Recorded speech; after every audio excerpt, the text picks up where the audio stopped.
ఏమిటి? అద్దం అబద్ధం చెప్పదా? మరేమిటి అన్నప్పుడు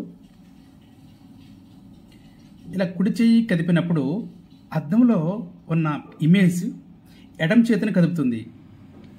అలాగని ఎడమ చేతిని కదిపినప్పుడు ఆ ఇమేజ్ కుడి చేతిని కదుపుతుంది. అంటే కుడి ఎడమైతే పొరపాటు లేదో అనే సాంగ్ కూడా ఉంది కదా, బహుశా దీని గురించి అంటారా? సరే, ఎనీహౌ, ఒక మహాకవి చెప్పినట్టుగా కుక్కపిల్ల, అగ్గిపుల్ల, సబ్బుపిల్ల కాదేది కవితకి అనర్హమని. ఈసారి మిర్రర్ అనే కాన్సెప్ట్ తీసుకుని దీని మీద కొంత స్టడీ చేస్తే కొన్ని ఆశ్చర్యకరమైన విషయాలు తెలిసినవి, అర్థమైనవి. అవి మీతో ముచ్చరించడం కోసం అద్దం ఆపద్దమా అనే సిరీస్ని పోస్ట్ చేస్తున్నాను. అర్థం